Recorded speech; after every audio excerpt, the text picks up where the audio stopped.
RPN, the Roddenberry Podcast Network. This episode of Mission Log is sponsored by ExpressVPN.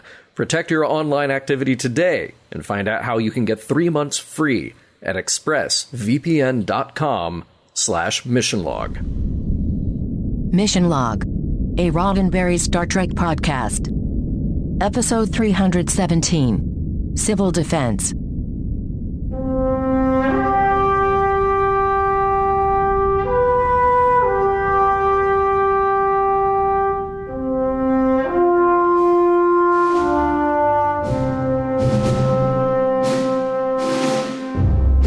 Welcome into Mission Log, a Roddenberry Star Trek podcast. I'm John Champion. And I'm Ken Ray. Mission Log is a show with a mission to examine each and every episode of Star Trek for big ideas, for messages and meanings, and seeing whether we think it holds up today. This week, Civil Defense, the one where DS9 goes Ed 209 on Sisko and Company. Also, cameos by Gul Dukat, and Gul Dukat, along with a special appearance by Gul Dukat. I've got trivia coming up in a bit, but first, I'm going to let you know how to get in touch with us. Mission Log Pod is the address to find us on Facebook, Skype, and Twitter. If you'd like to leave us a voicemail, we would love to hear your voice. 323-522-5641 is the phone number to call, 323-522-5641. Our email address is missionlog@roddenberry.com. Our show website, including discovered documents, is at missionlogpodcast.com. And please do remember, we may use your comments on an upcoming episode of Mission Log.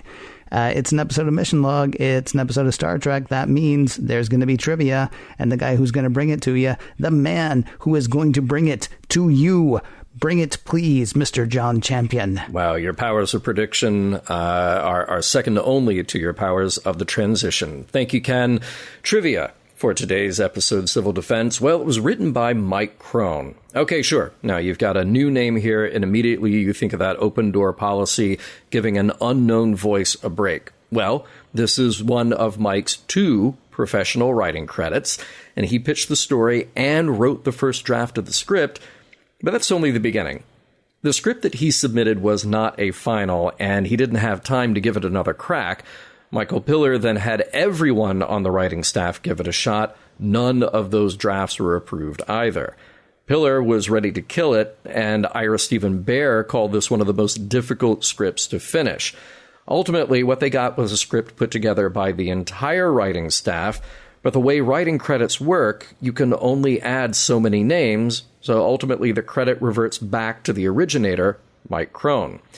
All the attention was given here because the staff wanted to do an episode that broke out of the usual DS9 story and veered into heavy action. It was directed by Reza Badi, a new name for us, but Reza was well known in the industry long before DS9. He had so many genre credits to his name, probably best known for directing 18 episodes of Mission Impossible, plus several of The $6 Million Man. Then there's The Incredible Hulk, Superboy, just so many. It was his daughter who was the Star Trek fan and got him up to speed on DS9. We'll see Reza's directing work a few more times on DS9. Reza was born in Iran, and he passed away in 2011 at the age of 81. Now, we have some interesting special effects in this episode.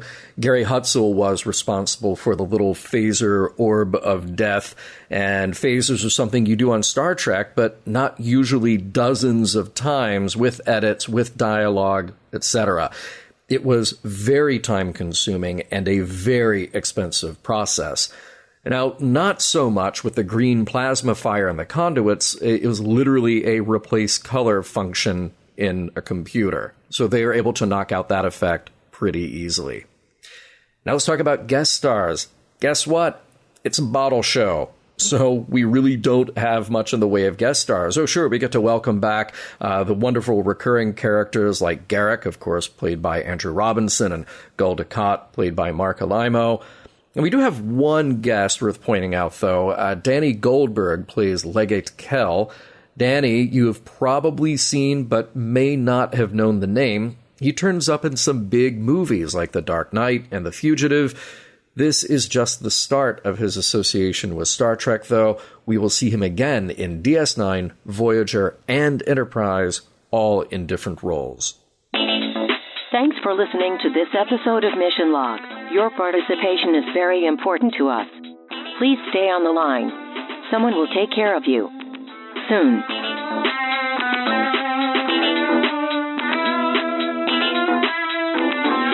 Prologue. Miles O'Brien and Jake Sisko are clearing out the Cardassian computer in the old ore refinery on Deep Space Nine. They want to turn the facility into a thing that does other stuff. They lost track of time, which brought Commander Sisko round. Time for Jake's dinner. That puts all three of them in the ore refinery when it goes on lockdown. One of the files Jake and O'Brien tried to remove seems to have tripped an old security measure. The computer is saying something about unauthorized access and worker revolt. Then comes the video of Gul Dukat telling the Bajoran workers trying to take over the refinery that they have 8 minutes to return control to the Cardassians, or else. Act 1. Ops saw the same recording of Dukat. Hailing Sisko, they find out about the lockdown. Kira tries to beam them out, but the computer won't let that happen without the proper access code, presumably a Cardassian access code, since it suddenly thinks the station is still under Cardassian control. Odo pipes up. He's still got Cardassian access codes, though he's not sure his clearance is high enough to disable the security protocol. Quark stops by security to find out what's going on. He needles Odo. Odo needles him. The usual. Back in the refinery, O'Brien and the Siskos see no easy way out. Another Dukat recording is still urging the revolting workers to surrender, so Sisko tries it. He tells the computer they surrender. This brings up another recording of Dukat, telling them to sit tight, Cardassian security will be round soon. Sisko figures he's bought them a few more minutes to figure out an escape route. The what they figure out is tricky. It involves Jake climbing through a pipe to a chute he can open, creating an escape route for the engineer and the commander. Not optimal until another recording of Dukat derides the rebels for not surrendering. Neurocene gas will be released in 3 minutes. That's all the encouragement they need. Jake makes the track and the three escape just ahead of the debilitating toxin. This, however, creates a new problem. The computer thinks rebels have escaped the refinery into the station. Now everything goes on lockdown, with a new recording of Dukat threatening to kill every Bajoran on Deep Space Nine. Act 2. O'Brien and the Siskos have made their way to a loading bay, one where iridium, ore, and rock were separated before processing. Here, we've reached a dead end, and communications have stopped working. They're not working in ops either, so Kira's got a new idea. Phaser fire. She uses that to bust a lock on a door, which does no good because pushing the door aside reveals a force field. Dax figures that was put there to keep rebels from getting into ops, not officers from getting out. Not that it matters why it's there, which means Dax, Kira, and Bashir are going nowhere. Dax will work on hacking the computer. Maybe they can wipe the security program that way. In security, Odo and Quark find themselves trapped as well. Odo figures every hatch has a force field across it now. Back in the loading bay, brute force is not working to get O'Brien and the Siskos out, so maybe they can blast their way out, use the highly unstable iridium ore, hit it with a strong electrical charge, hopefully not die, and Bob's your uncle. Also, you can escape. It feels needless to say, but I will say it anyway. The plan works. Much later. In Ops, the computer responds to Dax hacking by frying Jadzia's hands with a force field. The Cardassians really took security seriously. Now a new warning from the recorded Dukat. The rebels' refusal to surrender is forcing his hand. In 5 minutes, the habitat ring will be flooded with neurocene gas. It's then that plain, simple Garrick wanders into Ops. His access codes still work, though they only work for him. Force fields reactivate as soon as he passes them. He can't do anything to help the people about to die on the habitat ring, except disable life support. See, that's how the neurocene gas will be delivered. Kill life support and you buy yourself 12 more hours to figure out a solution. The plan works until it doesn't.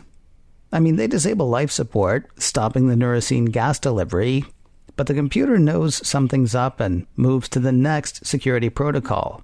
A recording of Gul Dukat says things look grim. So, in 2 hours, the space station will self-destruct. Act 3. Quark's trying to blast his way out of Odo's office with a phaser until Odo disarms him, so Quark shifts to feeling sorry for himself, though Odo, of all beings, gives Quark a pep talk. Seriously, there was nobody else around. In Ops, Dax's hands are on the mend. Garak's security clearance lets him see what's going on in the DS9 systems, though he can effect no change. It looks like the only person who can disable the security system is Gul Dukat. Dax thinks they could try fooling the computer into thinking that Garak is Dukat. It feels needless to say, but I'll say it anyway. This plan does not work. The computer steps up security again, dropping an automated rapid-fire phaser into the replicator in Ops.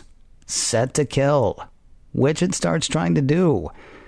It gets a red shirt, though the named characters find places to hide, leaving the deck open for Gul Dukat. The real one this time. He got a distress call from himself, a recording, of course, about Bajoran workers taking over Terok Nor. Assessing the situation, yeah, things look bad. Self-destruct's running and everything. Tell you what, Major Kira, let's you and me chat. Dukat's suggestion is interesting. He'd like a garrison on Deep Space Nine. He can transfer troops from his ship right now. In return, he'll turn off all the security systems, threatening their lives. Kira thinks this is ludicrous on a couple of levels. First, even the Cardassians would not honor an agreement reached under extreme duress. And second, no, I'll destroy this station before handing it back to Cardassians. With 30 minutes left before DS9 tears itself apart, Dukat says he'll give Kira time to think about the thousands of people that she's sentencing to death because of her distaste for Cardassians. He'll just pop over to his ship and come back in, say, 25 minutes. This plan does not work. When Dukat tries to beam out a new recording of a new Cardassian, higher level than Dukat, berates him for trying to abandon his post during a time of obvious rebellion. His access codes have been rescinded, all failsafes have been nullified. Do us a favor, Dukat. Try dying like a Cardassian. Act 4. A futile attempt on Dukat's part to stop the self-destruct, and yeah, they are hosed. 25 minutes till everything goes kablooey. Their best bet? Try to disable all the force fields, blocking all the doors at once so they can get to a thing and redirect a thing to keep a thing from blowing up the station. This, by the way, is when O'Brien and the Ciscos blast their way out of the loading bay. Back in Ops, Dukat is telling Kira that they'll figure a way out of this, and Garak has, once again, had it with Dukat. They've been trading barbs since Dukat came aboard. How short-sighted Dukat is in Garak's estimation. What a loser Garak is in Dukat's estimation. Seriously, though, Dukat trying to flirt with Kira? Garak thinks that's just nuts. Dukat says he totally wasn't flirting with Kira, which totally makes it seem like he was.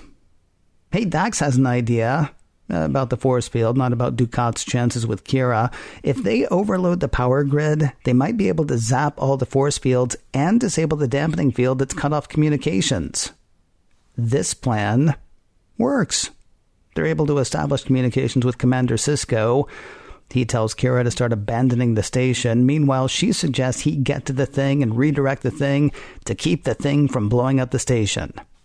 The commander, the engineer, and Jake head to it. Act 5. Kira calls Odo.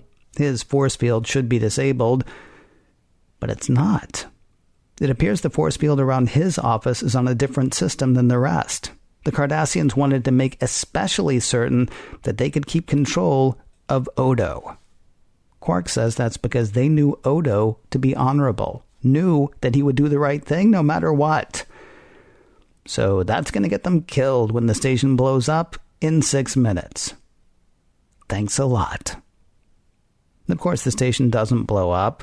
Oh, there's lots of peril. Cisco almost doesn't make it. Then he does. He's able to get to the thing and redirect the thing, keeping the thing from blowing up the station. No longer in a life-and-death situation, Quark and Odo are back to needling each other. Business as usual. The end.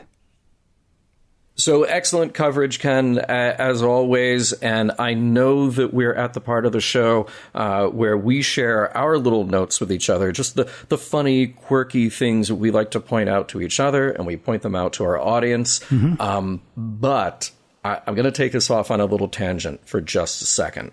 Because as you were reading, I was so riveted and I was so focused on the ideas here that all I could think about, I created this entire backstory about the production within the production. Okay. So we have DS9, the production. Sure, that's the TV show they shot down the street at Paramount, right? But within the show, within the story, the context of the show, picture this, okay? You're a bunch of engineers. You're working on Terok Nor, this station that they do stuff with ore. You have all these rooms, you got ops, you got all this stuff. And then they're like, all right, we need to create a flow chart for this very complex system of booby traps, hashtag booby trap, this complex system of lethal stopgap. So if anybody were to try to get around our security system, we can stop it at all these different levels. So you've got all these people working on all of this stuff. You've got engineers, you've got software engineers, you've got people who have to build the stuff, like force field emitters and everything to go in. And then you actually have to have a production crew to say, well, we've got to get Gul Dukat in here to record several pieces of video. We need to get makeup and hair. We got to get lighting. We have to record for all these contingencies. And then they say, now we need to get a legate to come in here. Yeah. So if Gul Dukat messes up, we need him. And that legate's like, okay, look, I'll give you a couple of reads. I'll give you a couple of options. But I happen to know that Gul Dukat, kind of a self-serving coward. So let me give you a take where I call him out on that, assuming that he's going to leave. So if you want proof that we don't read each other's notes, I will now do for you what I had planned to say. Okay. How many takes do you think Dukat had to do of each recording? and how many situations? And so let's see. We got the one with the ore processing center. Well, that makes sense, sure. And then the one where they take over ops. Good, yeah, I like that one. The one where they take over the docking clamps. Okay. Now this one where they take over all the restrooms. Yeah. It would be inconvenient, I will grant you. I'm just not sure how likely that is. And taking over the gift shop. I mean, do we really think that that's a danger? No, I'll give you the read. But I mean, do we really think that that's a danger? And my God, are we actually going to blow up the station if somebody does? And there's the yes, and see, I had not read that at all. And there's a guy on the other side of the glass with the button. He keeps telling Dukat, like, okay, just I'm sorry, can you just one more take, please? Can you really hit the word insurgents? Thank you. And it's I believe you pronounce it sabotage. And then Dukat's like, I say it's sabotage. I say it how I want it. Let's try one with less smile. Right. Well, that's just a little less smile on this one, if you would, and go. We've written a whole episode, a whole backstory to this episode of DS9, and I so want to see this happen. Because here's the thing, I figured he's just sitting there like with a cam on his computer, right? But then there was one part where he like moved and the camera followed him while he moved. And it's like, well, okay, so we got a crew. We got people here now. We got lighting. Yeah. Probably better lit than any part of Terok Nor ever was any other time. Sure. And those are probably union jobs, too. You got to have a guy to pull focus. You got to have a guy to actually move the camera. There's like a dozen people. This is the show. Putting that together. It is. All right. We got other stuff. So we'll have to move on. But man, that is the show right there. There's this moment that you described where Bashir's standing in front of a door and Kira, although I don't think you mentioned Bashir, but Kira pulls out a phaser and she just like, hey, and just sort of waves the phaser, which is indicating I'm about to shoot, get out of the way. Bashir takes one step to the right, and she shoots. Well, she's good. So Ken, if I were like 30 feet from you, because Ops is big, 20, 30 feet maybe, and I'm holding a gun and there's a target. We're just doing target practice. I mean, I'm not talking like anything, but I just kind of give you the nod, like, hey, take a step over to the right. Right. Yeah, I don't think you're nearly as good with a phaser as she is. That's my guess, because she had years of training. Yeah. Right. Yeah. And also she was, insurgency or counterinsurgency or something. She was, she had years of I mean, no offense, but I would probably step a little bit further away than he did at that point.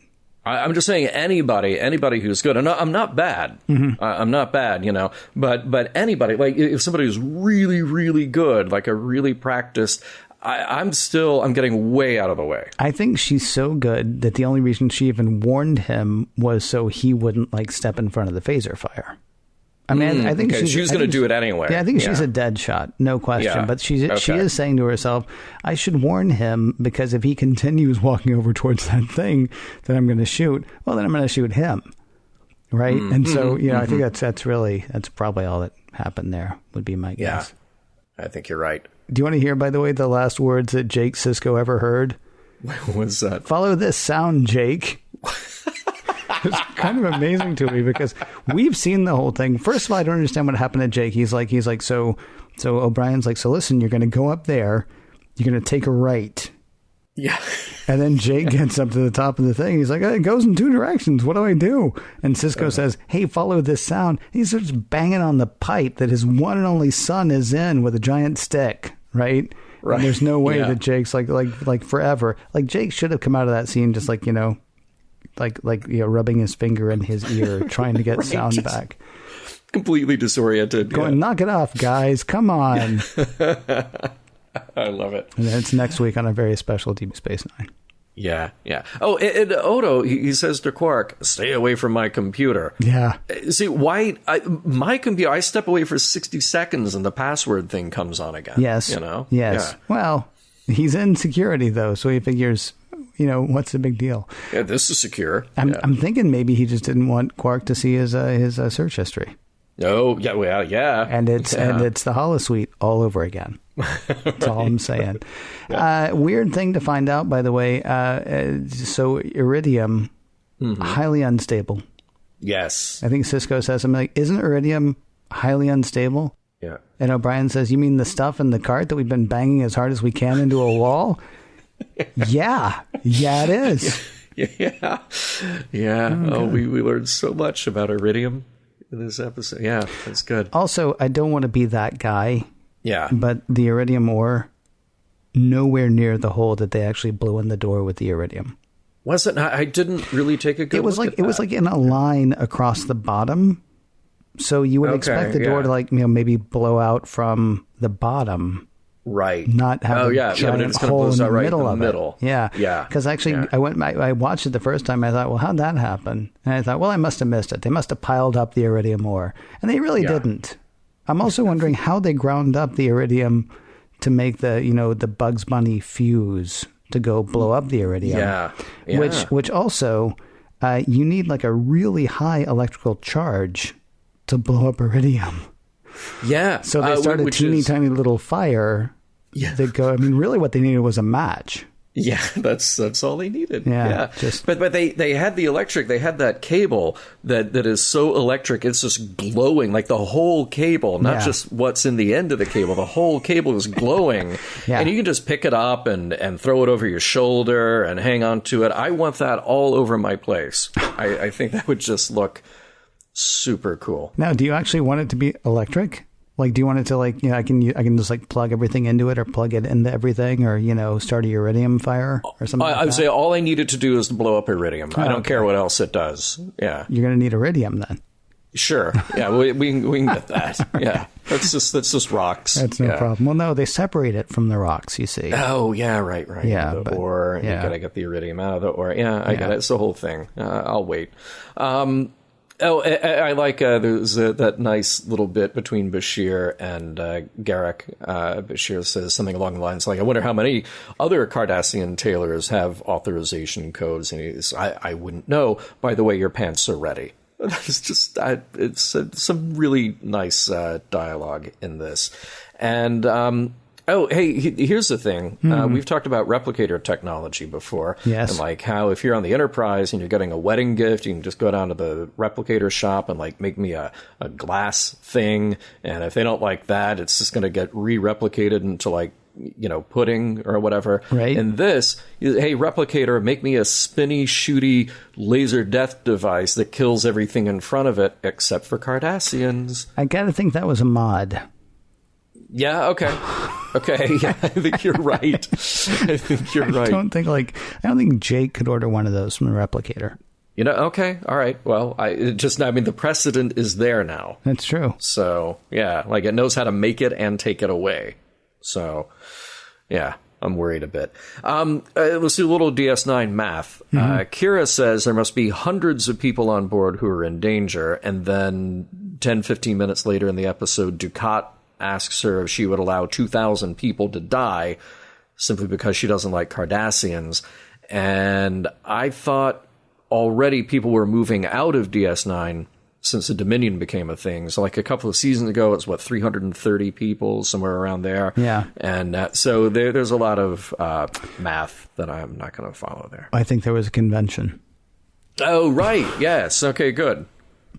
That's my guess. I think there were probably lots of extra people that week. Who, by the way, were totally cool the second everything was done. Did you notice that? Oh, yeah. Like while Odo and Quark are walking away, people are just walking around like, oh, thank God we didn't die. I've got shopping to do. Right. Exactly. That's exactly what happens. Yeah. Although don't tell any of them about what happened in Ops. Because when the, shooty, spenny laser death device gets replicated, right, just some nameless crew member he's high up enough to work in ops, which is cool. Yeah. But literally there is no time to grieve for that guy. Yeah. Like, it just not a name, barely a face. It's like that one who died on the Defiant. Right. When Bashir was like, oh, he's dead. I'm driving. Yeah. Right. Kind of like that. Hey, you talk about that person, though. How about the people sitting at the life support control panel? Two of them, by the way, both Bajorans. How about the people sitting at the life support control panel when Kira's about to shoot that? Kind of like she's at it again. I know, right?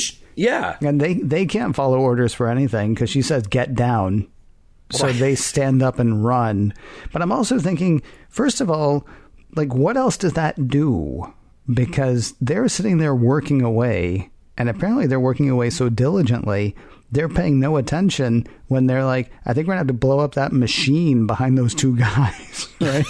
Because they were totally surprised. She was like, hey, you, or something. And they turn around and she's like, get down. And they're like, oh, God, I better stand up. And then they run away. And then, I assume they're fine. They were not one of the red shirts who bought it. Or maybe they were. Maybe, but look, I mean, just take away. Look, I thought that on DS9 there's a no weapons policy anyway, but apparently Kira in Ops will shoot anything if it doesn't work. Is it really surprising that would be her go-to, though? No, not really. Yeah, okay. I do have one other thing, and I'm wondering if we should be concerned about this. When this episode ends, they only have 10 hours to get life support fixed. Because they fried life support, right? And that was the whole thing. They're like, so we're going to knock out life support and we'll all die in 12 hours, but that's better than dying in 30 minutes. And then we'll have 11 hours to fix life support. And now we're down to 10 and everybody's like, wow, glad everything's fine now. And I have a feeling that at 10 hours and 45 minutes, somebody's going to go, I really feel like there was something else we were supposed to do. I love the idea of a Terok Nor gift shop. I picture rows and rows of shot glasses and floating pens, bumper stickers that say, honk if you love Terok Nor.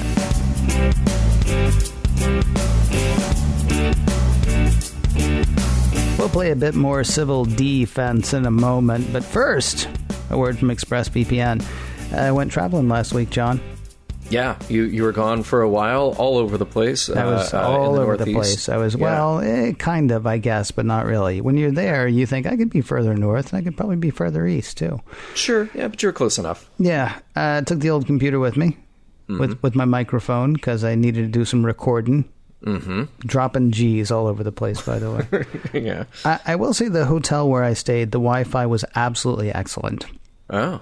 But it was still hotel Wi-Fi, which... it's not the most secure thing on the best of days. I got to tell you, though, I did, as I've said many times on this show and other shows, I used ExpressVPN, and I was able to record. That's actually why I took my microphone, because I tried to get ahead before I left, but I had to do a show while I was gone, and it was a show that I do with another person, so there has to be, no lag, there has to be no skip, and I was able to do all of that on hotel Wi-Fi with ExpressVPN. Wow. I mean, that's the thing. If you don't do that kind of thing often, or if you don't try to do that kind of thing often, you might not appreciate how amazing that is. With ExpressVPN, the information you send and receive stays between you and the website to which you're connecting. That means bad guys don't get your banking info, and data brokers don't get information about you to sell. Now, the thing is, to do that, generally speaking, a VPN will sacrifice speed. Other VPNs that I've used in the past, I mean, they handle the security part fine, but they do that at the expense of speed. And ExpressVPN does not forget the express part. They keep you safe, but they do it, speedy as well, which is totally rad. Protecting yourself with ExpressVPN costs less than $7 a month. It is rated the #1 VPN service by TechRadar, and it comes with a 30-day money-back guarantee. So if you ever use public Wi-Fi, hotel, coffee shop, airport, if you ever use public Wi-Fi and want to keep your information secure and don't want to sacrifice speed, ExpressVPN is the solution.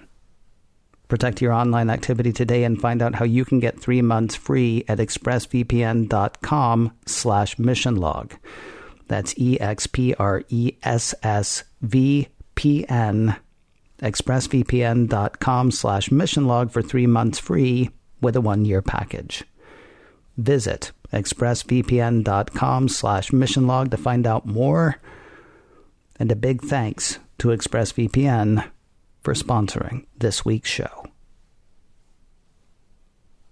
Civil defense, John. Civil defense. I gotta say, I like this episode better when it was called The Arsenal of Freedom. Ooh, ouch. Oh, we're already going there, huh? Well, I mean, okay. Here's the thing. The Arsenal of Freedom gave us lots of stuff to think about, right? Gave us lots of, technology run amok. I can't think of the exact words I'm trying to hit now. Basically, there was this system that was so set up on security and so set up on selling weapons that it outlived anybody who could actually benefit from it. It may have destroyed the people on the planet that made it. It was certainly ready to destroy anybody else who came along. And there was this not comedic thing going on with the Arsenal of Freedom, but there was this, weird, okay, we're going to kick it up a notch, we're going to kick it up a notch, we're going to kick it up a notch. Every time you thought that they had actually solved the problem, something else would come along and make it 1,000 times worse. Sure. I kept thinking all the way through this episode about Arsenal of Freedom, except this episode just made me miss Arsenal of Freedom because Arsenal of Freedom had sort of big sort of moral ideas to present, or at least moral ideas that we could pull out. Yeah. Whereas this just kind of seemed like, oh, look, you can't trust the Cardassians again. I don't know. I mean, first of all, did it make you think of Arsenal of Freedom? And second, more. So, well, all right. So I feel like we're going to blend Act 3 and Act 4 of our show together because since there aren't really heavy morals, meanings, messages. Yeah. A lot of this discussion is going to be about what we liked, what we didn't like. I didn't immediately think of Arsenal of Freedom. Really? I'm glad that you brought it. Yeah. I'm glad that you brought it up, though, because I think what you have there is a good episode of Star Trek that has the action and adventure component, but it also has the moral meaning message. It's this rumination on the insanity of war and kind of the arms race aspect of war. We keep being creative about ways to kill each other, and how far can we push that? To your point, to the extent that it outlives us all, because of course it will outlive us all. But here's the thing. I also thought of an episode like Starship Mine. Okay, here's an episode where we called it was called, when it came out, Die Hard in Space. And it was just a fun action show with Picard trying to be a step ahead of the people that were taking over the Enterprise and using technology to try to steal his ship. And that was a show that doesn't have a heavy-handed message, but it's fun. Mm-hmm. And it's fun partly because I think it came at the right time, where we got to see Picard as an action hero, because we didn't always get to see that. And it sort of it kept our attention because of the suspense in it. And I remember being okay with that episode not having a definitive statement. Okay. We were like, yeah, this is fun. This is Picard running around being a hero. Now the antagonists in this, it's kind of fun for a bit because the antagonists are on video, and then we get our antagonist in person, but then we take the power away from the antagonist and say, oh, nope, now you're just stuck in it with all of us because this thing you created has gone beyond even what you thought would happen.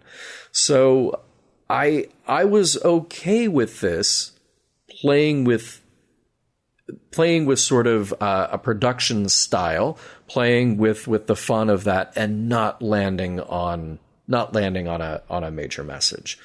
But I see where you're coming from, though, because, okay, here we have this huge backstory with Bajorans and the Cardassians, and we have this weird place, DS9, that falls in between, still with this tension between them, and can we do something that has some meaning in it, other than just fighting booby trap after booby trap, hashtag booby trap. So I guess if they had attempted to do a story that had a deep thought behind it, sure, but it sounds like they had trouble developing this anyway. So what do we end up with? Well, we end up with an action adventure show that you can kind of pull out of the DS9 mythology a bit, or I shouldn't say the mythology, because clearly you have the backstory there of why it exists the way it does, but you're pulling it out of the big story arc of DS9 and just sort of letting this one exist on its own. Mm-hmm. I don't hate it for that. Okay. You know? Well, okay, see, because now you are going to the next segment. I am. And I apologize if I set us off in that way, because I didn't really mean to. It's just the whole time I was watching it, all I could think about was the Arsenal of Freedom. Wow. Yeah. I don't know. Well, I mean, not the whole time, because there's other stuff as well. Like, I do kind of wonder what kind of Ferengi Quark's dad was. Yeah. Well, you learned a new rule. I know you love the rules. I do. Yeah. But I don't understand, though, because, so Quark, like all Ferengi, lives by the rules of acquisition, right? Yeah. 75th rule of acquisition. Home is where the heart is, but the stars are made of latinum. And yet Quark's dad apparently wanted Quark to stay home, saying there's plenty of business opportunities right outside his front door. In direct opposition to rule of acquisition number 75. I'm going to headcanon this. Okay. Okay, because yes, there is that book, The Rules of Acquisition, that Quark wrote with Ira Stephen Bear. But if I'm not mistaken, I think there are some rules that are missing. And I'm going to say that, like any text that is revered and followed to the T by any true believer, right? Mm-hmm. There has to be some conflicting rules in there. So I bet you Quark's father had some rule way at the end of the book, probably in the 200s somewhere, that's something like keep family close to home because they're cheap labor. Or something like that. Nice. Yeah, because then the father could be a true believer and say, like, yeah, I'm following the rules. This is the rule. And then Quark could be like, well, I'm following this rule, and the hidden impasse until somebody breaks. But I think we all agree the one about Morn is the best one. Yeah, absolutely. That is truly. And speaking of Morn, Okay, so realistically, I don't know if Gul Dukat could just, force anyone to honor this supposed deal, even Cardassia, and just leave a bunch of troops there. Mm-hmm. And realistically, look, I have to wonder if Kira would allow DS9 to self-destruct. There's a bunch of civilians on board, shop owners. There's Morn. For one, did anybody check in on him, see how he's doing? I bet maybe he's got a way out. I bet if anybody has got an escape plan, it's Morn. I think Morn was probably laid back on the bar, mouth open under a tap of whatever. Because Quark was not there. Right. Maybe Rom was there, but maybe Rom had gone to hide someplace, or maybe Rom was caught behind a force field back where they keep the liquor. The liquor room, we're going to call it that, because it just completely escapes me. Yeah. I will say I was kind of amused by the levels of security. Mm-hmm. I said that the only thing I could think of was the Arsenal of Freedom. I was also reminded of Tribunal in this episode. And what's weird is I can't put my finger on why exactly I was reminded of Tribunal, except that each ridiculous level of security is ridiculous. And so sort of like, there was a ridiculousness about Tribunal that was also scary because it seemed plausible.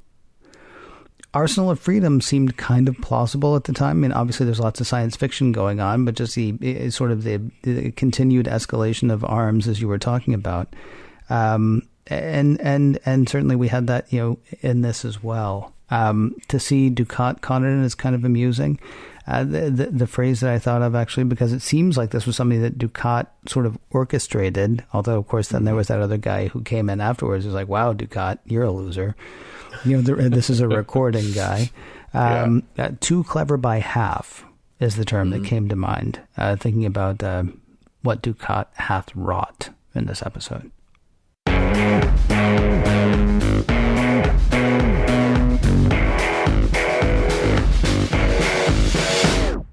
If you get to the Terok Nor gift shop, please get me a snow globe with Deep Space Nine swimming in glitter. Also, get me a pecan log.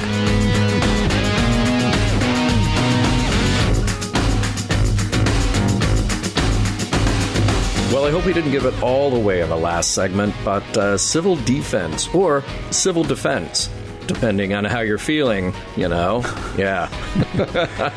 Defense. This is the part of the show where we wrap it up. We see how we felt about the episode, and we ask each other, not only did the episode hold up, but were there morals, meanings, or messages to learn?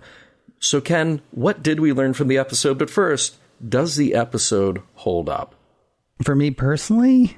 Well, yeah, it's a show with our personal opinions in it. Yeah. For me personally, no, this episode doesn't hold up. You said that it was a bottle episode earlier. Mm-hmm. It doesn't quite feel like a bottle episode to me. It feels like a bunch of bottle episodes, but none of them fleshed out enough to make it worth it to me. I will tell you, having heard what you said in the beginning about how many writers it went through, I'm not surprised, because there's everything thrown at the wall in this episode. And yet, for an episode that was supposed to be action-oriented, really very little action. I mean, I'm thinking about when you talked about Starship Mine. I mean, there was actually action in that episode. There's a lot of stuff that happens, like when Gul Dukat is standing there and the phasers are firing off around him. That was actually a fascinating scene. That was a great scene, I thought. But even that's, I guess that's sort of action. And most of the action was things like, Jake crawling through that tube, but we didn't actually see him doing that. Or, yes, they crawled past the fire, but I don't know. For an action episode, it didn't feel very action-y. So it didn't even really read that way to me. I will tell you, and maybe it's because this is, me, I think I would have loved this episode if we had spent it with Quark and Odo. If we'd had them considering how they ended up with, mid-level clearances under the Cardassians, right? Because neither one's a Cardassian. I don't think either one of them would say that they're bad, but they seriously ended up with mid-level clearance in an occupying force that had left stuff set up to kill them now, right? it would have been interesting to see them talk about, why they were there initially and why they were still there. And we could have actually learned more about those characters other than just because I thought we were actually going to get a moment where Odo was begrudgingly showing Quark a bit of respect in a way that he actually understands. But then at the end, Odo takes it back. And so I don't know which time is true at that point. And the whole thing just evolves into, it's just them being them again. Right. Mm-hmm. Which kind of bummed me out. The last thing, I'm tired of the hints that aren't hints about Garrick. I mean, it's just getting, just either tell us or don't. But is it going to be 7 seasons of this? Really? Forgive me if I brought this up before, but I thought this was done very well with Shepard Book on Firefly and Serenity. Something happens, I can't remember, but basically the occupying force, the government, the people that the brown coats were against, pull over Serenity, and it's really going to be bad. It's going to be curtains, and then Shepard Book goes and talks to the cops for like a minute, maybe, and then they're free to leave. And Mal says words to the effect of, "You have to tell me about that someday." To which Shepard Book replies, "No, I don't." And that's it. And there's like so much weight to that, and it leaves so much to the imagination. And the Garrick stuff is just starting to feel like Abbott and Costello at this point. It's like, I'm nobody, but look at all the stuff I can do. But don't worry about me. I'm just plain simple Garrick. But I could get you killed. But it was interesting in the first season. And now he's almost like Deus Ex Machina at this point. Oh, we're having problems with the Cardassians. Well, let's get Garrick, but he's just a tailor. No, he's not. We all know it now. So quit with the pretense. It's interesting to me, actually, that you find it amusing each time, because it's gotten old for me. I think the dialogue they write around it is amusing. I don't disagree with you. Like, you've got to take him somewhere. And I like that I like that we've gotten Garrick killing a couple of Cardassians, and he's done some stuff, but at a certain point, don't you have to stop the pretense at that point though? The Wire, honestly, The Wire should have been the turning point for this character. Yeah, because for sure. Why the heck would they put a wire in this guy's head, right? Right. Unless he was really something. So at that point, I really honestly think you have to drop the pretense. Well, obviously you don't have to drop the pretense because they didn't. But I mean, it doesn't read anymore to me. Well, and here's the thing: you can drop the pretense without dropping the cover. Like I sure. think that he and Bashir can have a better understanding of each other, and part of that understanding is, look, you do your thing in your tailor shop. That's a good cover for you. You right. Hang out there, and we know that we can count on you when we need to bypass a Cardassian security system or whatever the case may be. But I would like to see a little more development, a little more truth in that. But I wonder, had Firefly gone on for longer than it's 15 episodes or 15 episodes in a movie, I think 15 or 16. And of course, spoiler, well, we know what happens to Book in the movie, but had it gone on to a life of longer TV series without what happens to Book, do you think that's something that they would have mined again? And it would have become an annoyance. Yes. Well, I don't know that it would have become an annoyance. That's the thing. So, but I mean, this is for a podcast that we're never going to do. I'm rewatching Buffy the Vampire Slayer right now, and they drop a hint in season 3 about something that's going to happen in season 5. So yes, I think we would have gotten more about Book at some point, but I don't think it would have been a constant, because in those 15 episodes, it came up one time where somebody said, I'm going to need to know more about that. And Book's like, why? Right? Right. Or actually doesn't even say why. He's like, no, you don't. You don't need to know anything. You got out of the situation. That's as much as you need to know.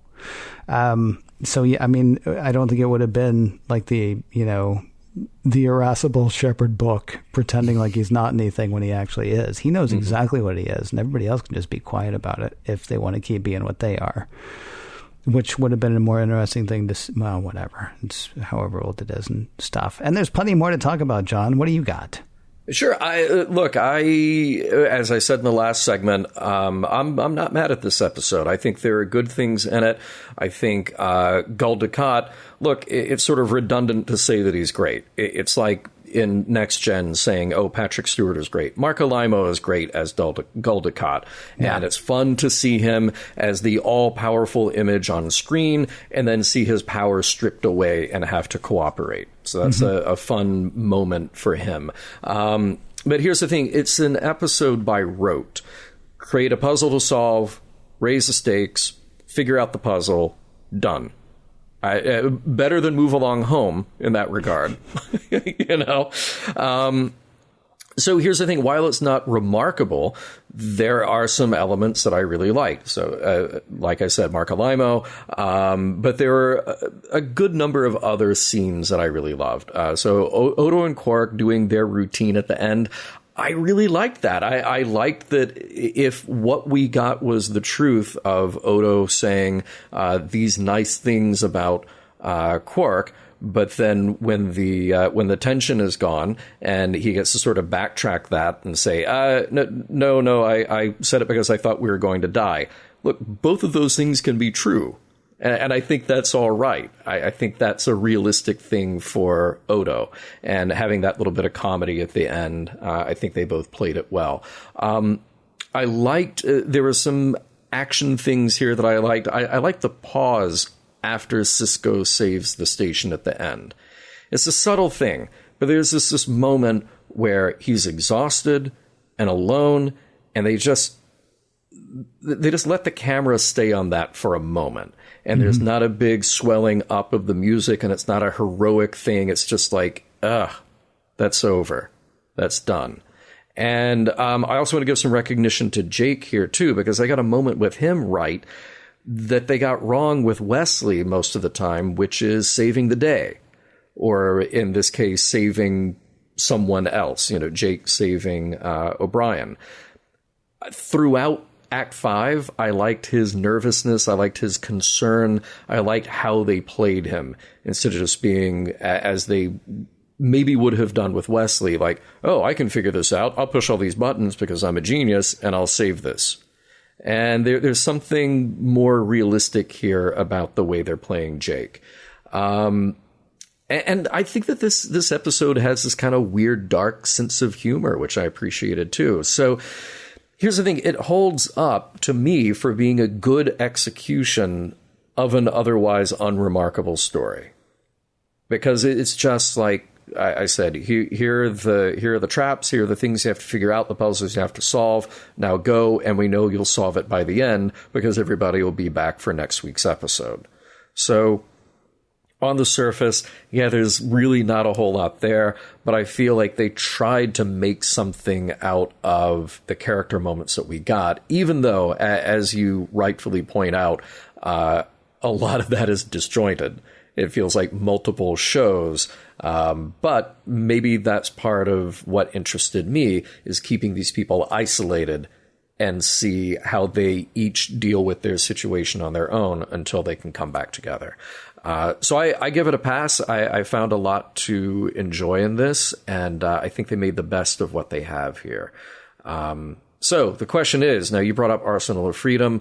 Was there anything to learn, anything to pull out of this in terms of morals or ideas or deep thoughts?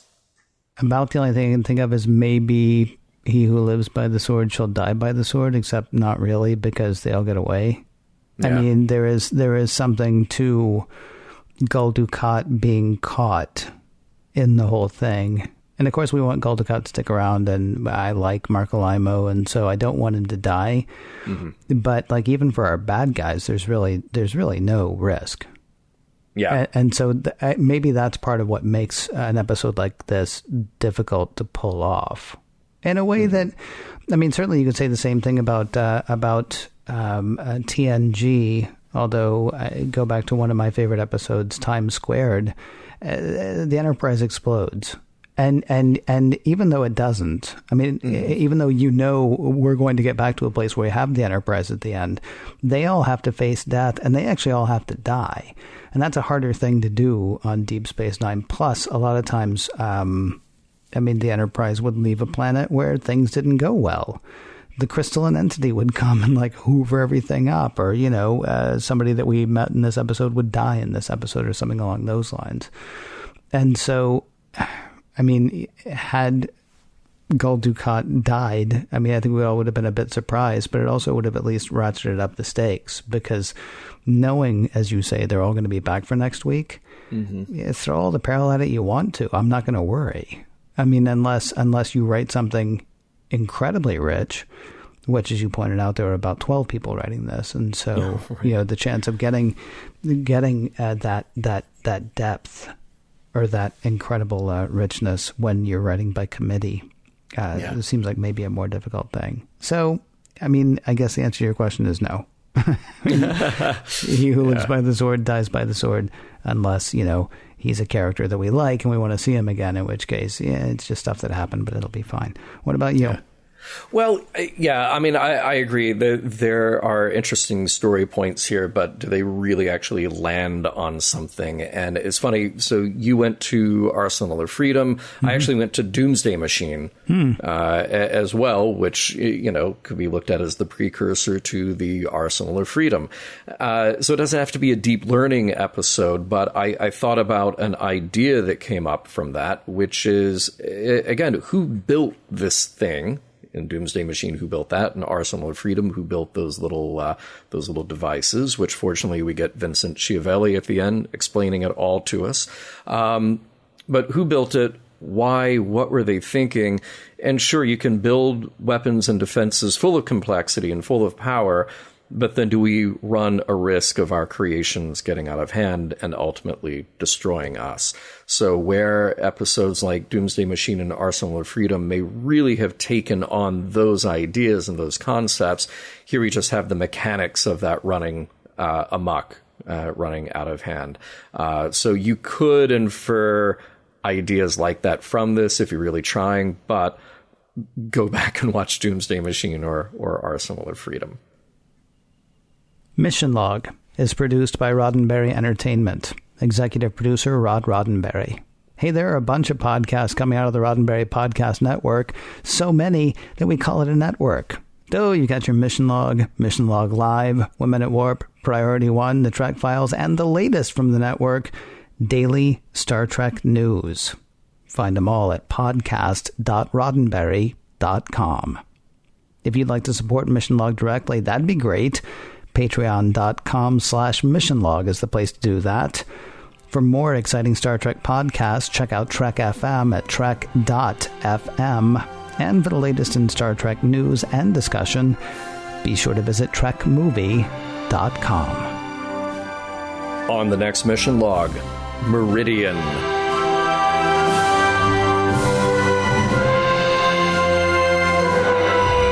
Some of the music for Mission Log provided by Warp 11, online at warp11.com, and from the album Messages by Key Theory, free to download at kitheory.com. John and Ken went to Terok Nor, and all I got was this lousy mousepad.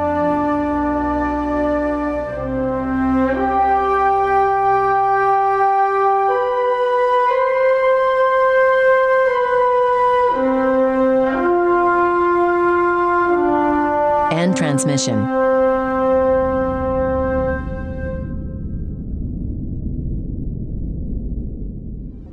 Podcast.roddenberry.com, the Roddenberry Podcast Network.